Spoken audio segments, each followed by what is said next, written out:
అందరికీ నమస్కారం. సత్యం శంకరమంచి గారు రచించిన అమరావతి కథల్లోని మరో మంచి కథ భోజన చక్రవర్తి. చెరువులో స్నానం చేయడానికి భయపడే జనానికి గజ ఈతగాడి కథ ఎందుకు అని తమరు అడగవచ్చు.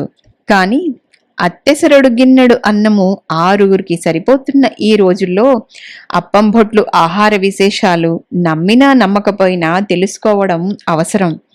అప్పం భొట్లు 15 ఏళ్ల వయసులో ఆమడ దూరాన ఉన్న ఓ పల్లెటూరికి పురిటి కబురు మోసుకెళ్లాడు. చూపానని సూరమ్మ మునిమనవడు పుట్టాడన్న వార్త విని పొంగిపోయి ఆ సందచీకట్లో కందిపచ్చడి నూరి అప్పం భొట్లుని భోజనానికి లెమ్మంది.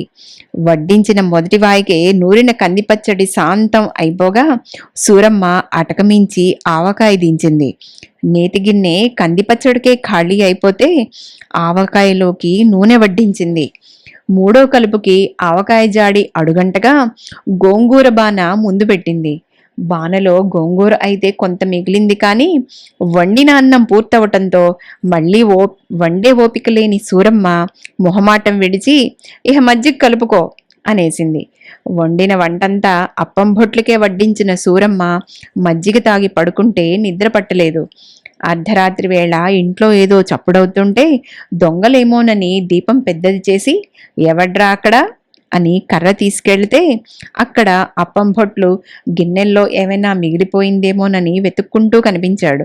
సూరమ్మ, నువ్వట్రా పిచ్చి సన్నాసి, ఆకలేస్తోందిట్ట అని అప్పటికప్పుడు పొయ్యి రాజేసి పిండి కలిపి రొట్టె ముక్కలు పోసిస్తే అవి తిన్న తర్వాత గురక పెట్టి నిద్రపోయాడు అప్పం భొట్లు. మర్నాడు ఉదయం అప్పం భొట్లు ఆకలెరిగిన సూరమ్మ సోలెడు నెయ్యి పోయించుకుని గొల్లని పిలిచి 5 సేర్లు పెరుగు తెప్పించి మానెడు కందిపప్పు వండి అటక మీద ఊరగాయలన్నీ దింపి వేడివేడిగా అన్నం వడ్డించింది. ఆవకాయ నిన్ననే పూర్తయింది కనుక మాగాయ, మెంతికాయ, ముక్కల పచ్చడి పప్పులో ఒకదాని తర్వాత ఒకటి కలుపుతూ ఖాళీ చేశాడు అప్పం భొట్లు. ఆ తర్వాత చింతకాయ పచ్చడి మీదకి లంఘించి చింతగింజలు మాత్రం మిగిల్చాడు. ఆ పైన 5 సేర్ల పెరుగు కలిపి అందులో నంజటానికి కారం పచ్చడి లేకపోతే ఉట్టినున్న ఉసిరికాయ కుండ దింపించి చప్పగా ఉన్న దాంతోనే సరిపెట్టుకుని భోజనం ముగించాడు. సంవత్సరానికి సరిపడ్డ ఊరగాయలు ఒక్క రోజులో తుడిచిపెట్టుకుపోతే పోయాయి గాని పిల్లాడు కడుపు నిండా భోంచేశాడు అని తృప్తిపడింది సూరమ్మ. అప్పం భొట్లు భుక్తాయాసం తీర్చుకుని 4 గంటల వేళ బయలుదేరి తిరిగి అమరావతికి వస్తూ ఉంటే ఊరుకు ముందు డొంకలో సుబ్బయ్య గారు కంగారు పడుతూ కనిపించారు. ఏమిటా కంగారు అని అప్పం భొట్లు అడగ్గా 5 బస్తాల జొన్నలున్నాయి, బండి మీద వేసుకు వెళ్ళాలి, ఎడ్లని తోలుకురారా అంటే పాలేరు ఇంకా రాలేదు, వర్షం వచ్చేటట్లుంది అన్నారాయన. ఓస్ ఇంతేనా అని అప్పం భొట్లు ఉత్తరీయం నడుముకి బిగించి సరాసరి బండి దగ్గరకెళ్ళి కాడెత్తి భుజం మీదేసుకుని సర్సరిన ఊళ్ళోకి లాక్కొచ్చి ఆ 5 బస్తాల జొన్నలు అలవోకగా సుబ్బయ్య గారి వరండాలో పడేసి చేతులు దులుపుకుని ఇంటికి పోయాడు. కొంతకాలం తర్వాత సుబ్బయ్య గారు అప్పం భొట్లు తరపున పందెం కట్టాడు. 200 ఆవడలు తింటాడు అని పందెం. గుళ్ళో మంటపంలో ఏర్పాటు చేశారు. జనం అబ్బురంగా రాసాగారు.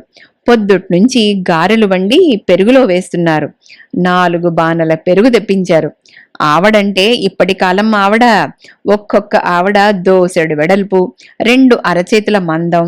ఆ 4 గంటల వేళ అప్పం భొట్లు స్నానం చేసి మంటపం దగ్గరకొచ్చేసరికి జనమంతా గుమిగూడి ఉన్నారు.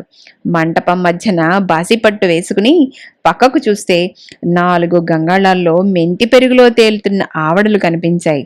వాటి మీద తిరగమోత, మిరపకాయలు, కరివేపాకు, కొత్తిమీర నోట నీళ్లూరిస్తూ ఉంటే ఇంకెందుకు ఆలస్యం అన్నాడు అప్పం భొట్లు. కడిగిన విస్తరి పరిచి వరుసగా వడ్డించడమేమిటి, 10 ఆవిడ వడ్డిస్తూ ఉంటే 4 నిమిషాల్లో విస్తరి ఖాళీ అవుతోంది. విస్తళ్ళు కడిగి ఇచ్చేవాళ్లు, వడ్డించేవాళ్లదే ఆలస్యమా అనిపిస్తోంది. మధ్య మధ్యన గొంతు జారటానికి మంచి తీర్థం పుచ్చుకుంటూ చూసేంతలోనే 4 గంగాళాల్లో ఉన్న 200 ఆవడ మెంతి పెరుగుతో సహా అవలీలగా ఖాళీ చేశాడు. జనం ఆశ్చర్యపోయారు. అంతటితో ఆపలేదు. ఖాళీ విస్తరి చూపిస్తూ ఇంకా ఉన్నాయా అని అడిగాడు. వంట మనిషి వచ్చిన జనానికి తలా ముక్క ఇవ్వొచ్చని ఓ 50 ఆవడ వేసి వేరే గంగాళంలో పెట్టాడు.